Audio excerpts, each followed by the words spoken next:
Soyez bénis frères et sœurs. Alors aujourd'hui nous allons toucher un thème qu'on entend beaucoup aborder, et c'est l'islam.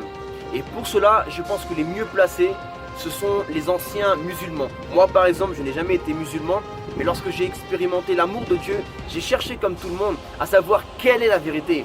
Pourquoi ça serait Jésus-Christ? Pourquoi ça n'aurait pas été Mohamed ou ça n'a pas été quelqu'un d'autre? J'ai fait des recherches et j'ai eu la conviction et j'ai eu la révélation par la parole de Dieu que c'était Jésus, Yeshua Mashiach. C'est lui qui est le Messie, le deuxième Adam qui devait prendre nos péchés à la croix. Et comme Adam a ramené la mort, Jésus nous apporte la vie éternelle. Mais moi j'ai pas été un ancien musulman, je ne suis pas arabe, je suis colombien. Donc mes paroles n'ont pas autant de poids et autant d'assurance et de valeur que celles d'un ancien musulman arabe et chrétien, et fier de l'être, un peu comme Saïd Oujibou. Donc voilà, je laisse la place à mon frère ici présent. Bonjour mes amis.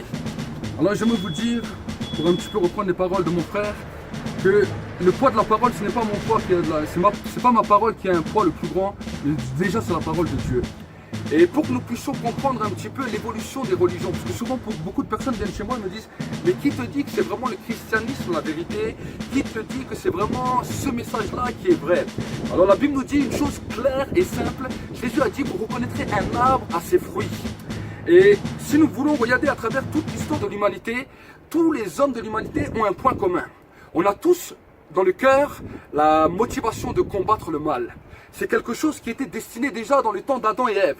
Parce que ce que Dieu avait destiné pour l'homme, c'est que le fils de Adam et Ève allait combattre le mal, et il allait combattre même Satan jusqu'à l'expulser totalement de la terre, comme il a été expulsé du ciel. Mais si nous voyons l'histoire, nous voyons qu'à cause de la chute de l'homme, le premier enfant de l'homme est devenu le père des meurtriers, celui qu'on appelle Caïn.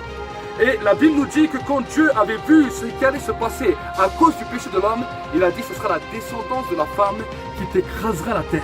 Ce ne sera pas la descendance de l'homme, mais la descendance d'une femme. C'est pour cela que quand Marie a eu Jésus, elle était vierge. Et elle n'a pas eu cette conception par un homme, mais elle l'a eu par la conception du Saint-Esprit. Pourquoi je vous dis cela? Parce que si nous regardons même dans la vie des hommes qui ont promulgué un message, comme Mohammed qui a promulgué le message de l'islam, et au début, il avait le même désir de pouvoir dire aux hommes de faire la paix, de pouvoir avoir un langage d'amour. C'est pour cela que chez les musulmans, il y a tellement de divisions entre ceux qui sont pour un message de paix, pour un message d'amour, et les autres qui sont pour un message de haine. Pourquoi? Parce que dans la vie de Mohammed, il y a eu deux niveaux. Un niveau où il était en position de faiblesse, où il était en position où il n'était pas encore gouverneur d'un pays dans lequel il commençait son message et que pas beaucoup de gens le connaissaient. À ce moment-là, quand il était dans une position de faiblesse, il a commencé à parler d'un message d'amour, de pouvoir bénir ceux qui vous maudissent, ceux qui vous font du mal, ceux qui vous persécutent. Il avait donné un message d'amour parce que c'était quelque chose, je pense, qu'il avait dans son cœur au début, comme chaque être humain. Et c'est pour cela que certaines sourates du Coran vont nous interpeller à avoir la paix avec son prochain, à être bien avec les hommes et les femmes qui nous entourent. Et tous ceux qui font cela, je les respecte du haut de mon cœur. Mais j'aimerais vous dire qu'à un moment donné, chaque fois qu'un homme est porteur de message, il va arriver à son point d'élévation. Mais quand Mohammed, à un moment donné, est arrivé à son point d'élévation où lui-même est devenu un chef, lui-même est devenu un homme qui avait de l'influence au niveau des hommes et des femmes, là, il a changé son visage et là, le mal l'a vaincu. Là, il a commencé à tuer les chrétiens, à tuer les juifs, à tuer tous ceux qui se levaient contre son message. Et à ce moment-là, c'est là où il l'a même appelé au djihad, à la guerre sainte. Et c'est là que nous pouvons voir que le mal l'a vaincu. Mes amis, quand nous regardons Jésus, Jésus avait aussi un message de paix, un message d'espoir, un message dans lequel il encourageait les gens à bénir ses ennemis, à faire du bien à ceux qui le maudissaient. Quand Jésus en a voulu le mettre roi, la Bible nous dit que Jésus n'a pas accepté ce titre, il est parti.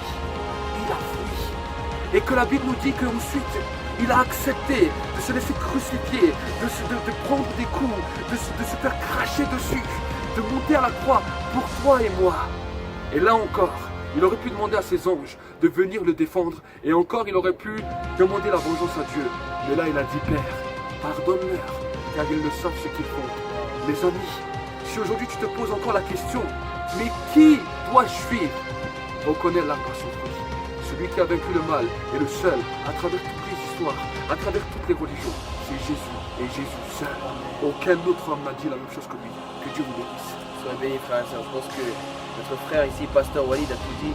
Et faites vos recherches vous-même, frères et sœurs. Faites vos recherches. Ne vous laissez pas embobiner par des pasteurs, par des rabbins, des imams. Allez vous-même à la parole de Dieu.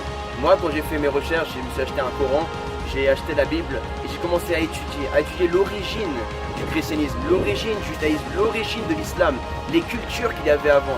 Et tu verras que Jésus-Christ est le Messie. Tu verras que Jésus-Christ est le Messie et que c'est le seul qui a pris les péchés de l'être humain et qui a vaincu la mort. Il n'y a pas une autre personne qui ait vaincu la mort.